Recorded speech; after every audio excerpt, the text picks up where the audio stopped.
এর আগের একটা ভিডিও দেখছেন আমি আমার ফুসকুনিতে মাছ ছাড়ছি। তো আমার ফুসকুনিতে কিন্তু প্রাকৃতিক খানি ওভার প্রচুর খানি আছে, তারপরেও আমি শুন আর আটটা লগি এগুলোর নাম আমি বলে গেছি। এগুলোর নাম তুই আমি কেলেনছি। তো এগুলা ছাড়লাম। এর আগে আমি আবার সার ছাড়ছি ফুসকুনি, যাতে একটু গ্যাস হয়ে গেছিল আর গ্যাস ট্যাস না হওয়ার লাগে। আর এখন যেগুলো দিলাম এগুলোর নাম সম্ভবত মনে বাসুটি, আমি কইছি এগুলোর নাম কেলেনছি। এগুলো মনে করা মাছর খাটা ফসা টসা বা রোগ প্রতিরোধ ক্ষমতা একটু আর কি বাড়ায়।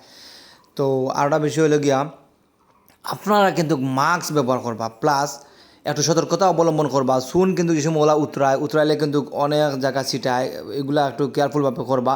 আর প্লাস্টিক অবশ্যই ব্যবহার করবা না। আমি এর আগে একবার একটা প্লাস্টিকের বালতি, নতুন বালতি আমার গলিয়া ঘর মাটিতে ফেলাইছে, ওগুলো অবস্থা। আর ড্রামও দিলে কিন্তু অনেক সেফ। আর শেষ পর্যন্ত আমি কালার দেখাইবা লাগে নাড়ছি না, ওগুলো একটু লাড়াচাড়া করবা করি আর কি। পানির চতুর্দিকে আর কি ছিটাইবা, ফুসকুনির বা ফিশারির চতুর্দিকে ছিটাইলে আপনার খানি, প্রাকৃতিক খানি জন্মাইব। আর মাছ সহজে কিন্তু বড় হইব, যা আপনারা সহজভাবে করতে পারবেন।